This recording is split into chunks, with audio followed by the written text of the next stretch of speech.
Okay. All right, Zath. Let's go on to this. They're on the countdown. Let's run this video, guys. We will see you in Crash Zone Alpha. The narrows of the English Channel have borne witness to some of the most famous naval battles in history.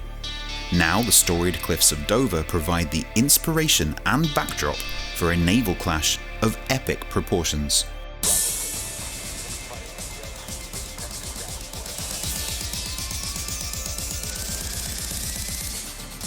This is Crash Zone Alpha.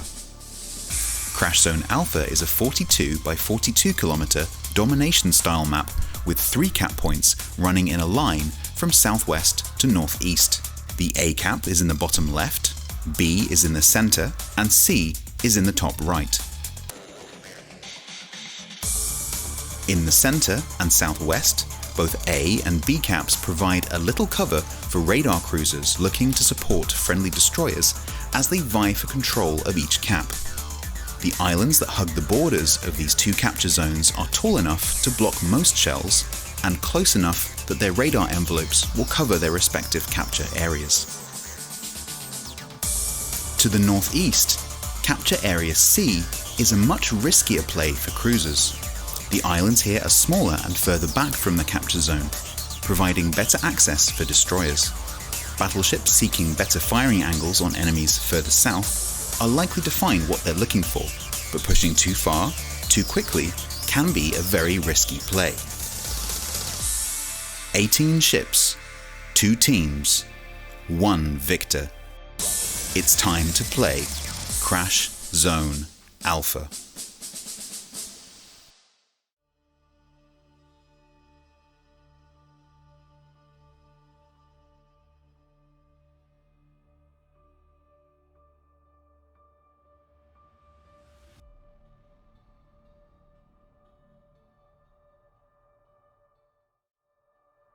All right, here we go. Game 2.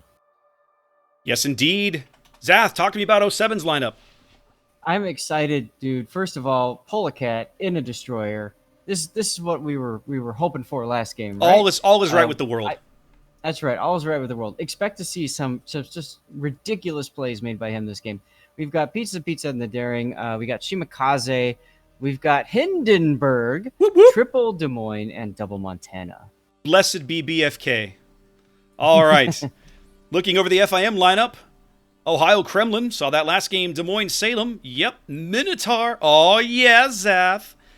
Zombie, we talked about it earlier with his Wooster on the shelf because of the ban. He's here in Minotaur. This makes me super excited.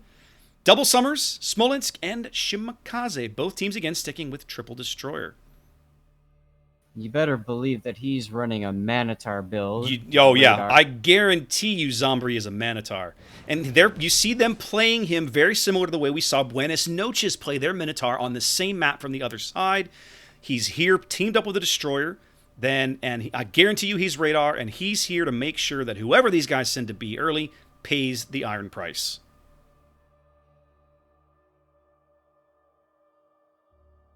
Interestingly enough, though, the Pizza's not falling for that. No, I'm not surprised. I mean, Pizza's no idiot. He knows he probably has a pretty good... When you look across the map lineup, you got a pretty good idea who's in that smoke cloud over there, right? Like, you can't risk it until you know. And you probably know anyway. MF Jones is Shimakaze working the bottom end of C. He should be able to bag that very easily. Nobody's really in range to do much about it. Nobody's even in radar range to sniff him out. Whereas on the other end of the map, we're looking at Gaishu's Des Moines in smoke. Kelsier's Summers trying to reverse into the top end, the northwestern corner here of the A cap. Polecat's Shima and Doyle's Des Moines on the opposite side, literally mirror imaging them as they try to... Uh-oh, is Pulley going to take a torpedo? Nope, he's got it good. No, he'll be fine. Oh, and he's running that anglerfish camo. Yep. All right. We're about to see a little bit of action at B. Pieces is daring, about to step onto the cap. There he is. Is he in radar range of Zombie? He is. Waiting to see. There it goes. Zombie putting up the radar. Shots going in on Pizza right now. Driving him off the cap. But you see how well Pizza planned that, right? Pizza planned that knowing that he had an escape route. We call baiting the radar. Exactly. This is something that you very commonly, that drives me crazy, Zach. You don't see destroyer players in a lot of random battles that think through things this quickly. They don't enter a cap with a plan of, okay, what's going to happen if I'm into this cap and everything goes south on me. Whereas that's the difference at this level of play. You watch a player like Pieces, like a Matsukaze, like MF Jones. These guys know their plan to get out when they get in. Pizza doesn't take a dump without a plan. Thanks, Fred Dalton Thompson.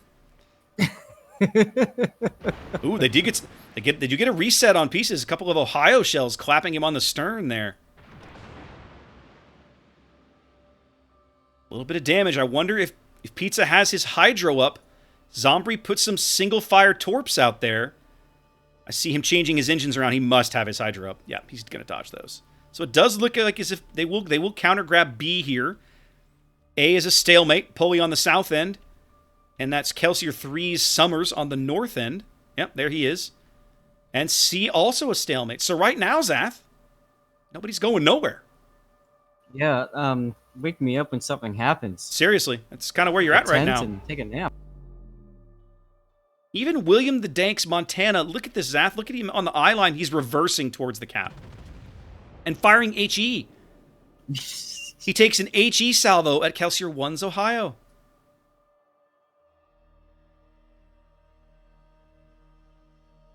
And misses. That's unusual. Now, Pieces does end up bagging B. So 07 will start to close the gap a little bit. It's only 30 points. We're only 5 minutes in, but there's a whole lot of stalemating going on right now.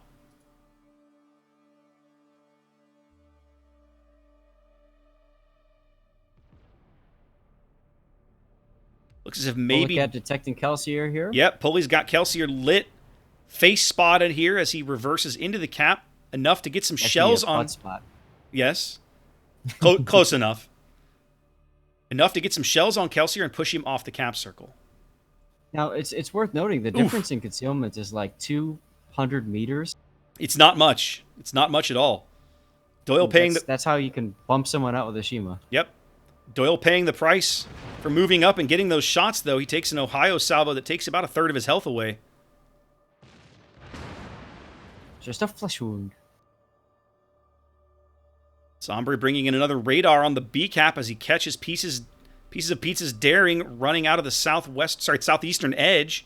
He's going to move back onto the cap, I think. Let's see what he does.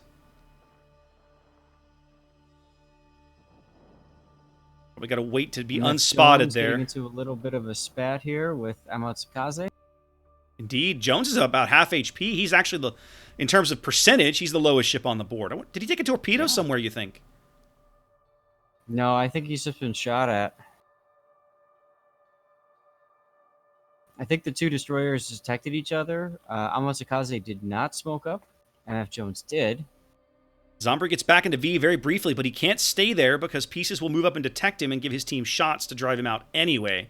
So he just holds his points back for a bit and then skates out. On the other, north of that, Amatsukaze continuing to reverse into C, halfway done with his cap. That would be FIM's first cap of the game, should they finally get there.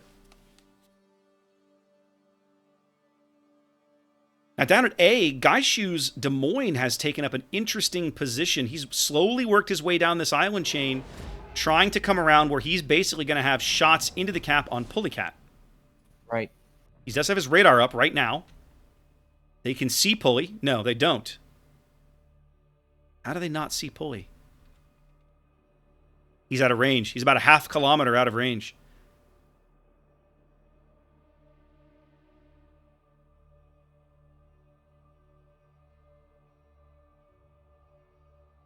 All quiet so far. 07 with that cap advantage. They did manage to bag A. They hold B. About a 70-point lead here with 8 minutes gone on Crash Zone Alpha. Very, very much a board control map position game so far. Nothing really catastrophic happening in terms of damage.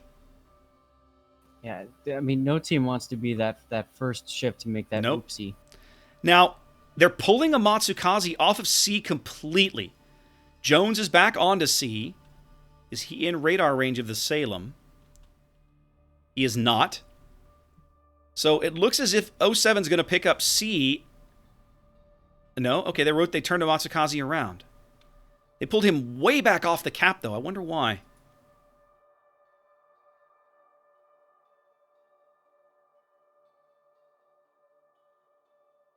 Gaishu now moving out around this island. Showing broadside to Doyle. Is going to take some punishment for this play. Might have to see if Williams got AP loaded. Definitely a couple of Citadels there in that salvo. William did have AP loaded. Yeah. Gaishu getting hammered. Not quite sure why he did that. I don't think he was expecting Doyle to be... He may not have known Doyle was outfacing. there. Yeah, he may not have known Doyle was there.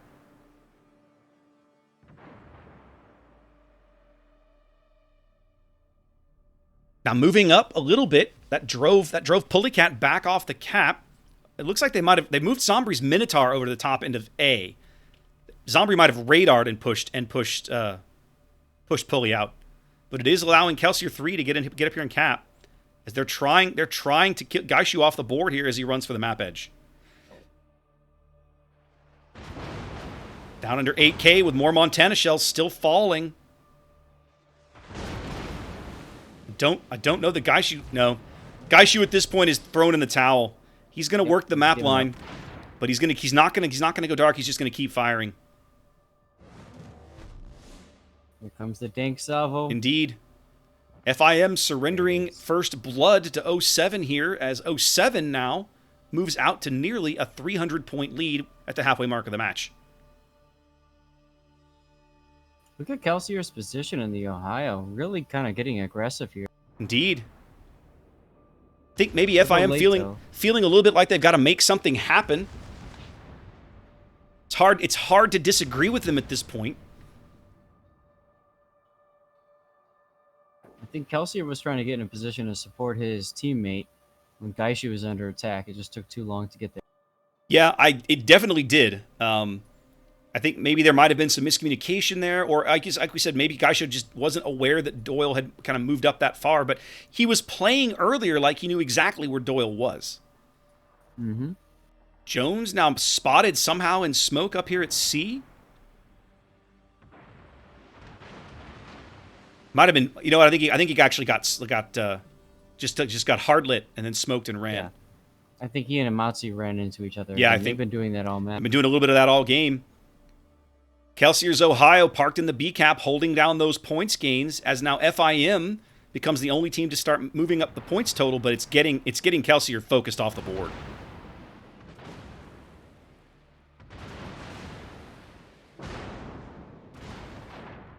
One, two, three, four, five, 6 ships, it looks like, focused on Kelsier's Ohio right now. Every single 07 ship basically on the eastern half of the map is firing at him. And he'll be out momentarily.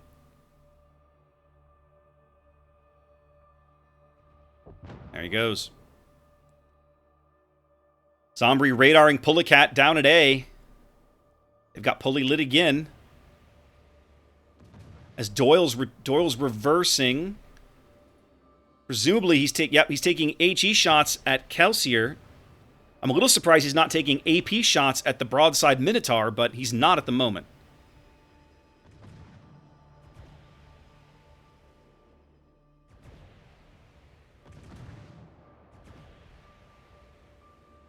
Now, while this has been going on, FAM bagged A, and they bagged C, and they're ticking up B. So despite the fact that 07 has a 2-ship lead, they are about to own no caps, although it looks as if it might be a 3-ship lead. Kelsier is getting very, very low here. Yeah. And there he goes. 2 hit points. 2 hit points. Done. That moves 07's lead back out to over 250 points, but again, they're not ticking up points off of caps right now. Let's look at their that level of focus fire is unreal. Yeah, I'm looking at their board deployment. I'm kind of wondering what the deal is exactly, right? When you look at the whole map, when you look at everything, you can see FIM, they're leaving the Salem at sea, and they're pulling the Smolensk and the Summers south. The Kremlin's already there. Kazakh Imports is headed down to, is kind of rotated down towards B. Looks like he's going to take a couple torpedoes here for his trouble. At least one. No, nope. They ran out. Still no luck. They ran out. But it does make me kind of wonder what 07's kind of what their play is now, right? Like they're not moving up points. They're in great board position in terms of ship pieces. They've killed 3 enemy ships, and they have a lead, but that's not going to do it. Now I will say they're getting A. They're going to get A now. There's nothing to stop them at A anymore. Doyle reverses into the cap. Zombie's running north. Williams Montana pushing up as that's Pulleycat's Shimakaze has kind of pulled way back off the cap, staying away from the Minotaur radar. Hard to blame him. Yep. Seems like a good choice. Got a quick game update. PWP wins game 2. Okay, thank you for that. So they're 2-0 now. Well, it's the way this game is going. We're going to 1-1, but I won't call it yet because there's just it's too early still. Mm-hmm.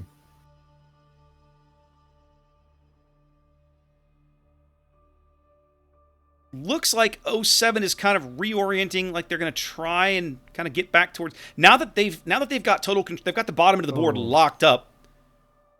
Yamamoto's going down. Yamamoto just got slapped. Radared. He get radared. I saw him get smacked, and there he goes. Yep. But say with them being able to get off, get everybody out of the A cap, they own A. They'll be able to rotate those forces up to B now, and that's exactly what we're starting to see here. Battle ends in 5 minutes. As Pieces of Pizza and Gaming for Jesus' Des Moines have moved down here to kind of work the B cap and push Amatsukaze's Shima back out of the way. I think I'm ready to call this one, Zath. Oh, yeah. Yeah, I think so. 07 has put FIM in the position that they themselves were in Game 1. They're upside down, too many ships, too much HP, and now it all starts to unravel. There goes Turkish, and there goes Amatsukaze. Yep. The enemy is about to win. That's right. Less than 60 seconds on the timer here, and we'll be on to Game 3. 07 looking very strong to claim Game 2. They've got this. Like, this is going to happen. Yeah, I mean, there's really no opportunity for a ship kill in 30 seconds. No. And even then, all it does is delay the inevitable. I mean, I've got Kazakh shells coming in on Doyle. Like, they might hit Doyle pretty hard, but, I mean, are they going to kill him? No. Nope. No.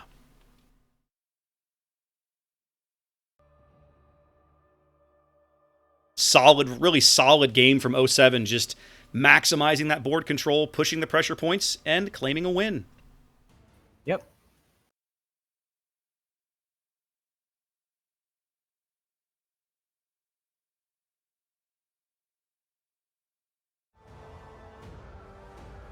Well, that just means, Zaf, that we're going to have at least 4 games here in the finals. That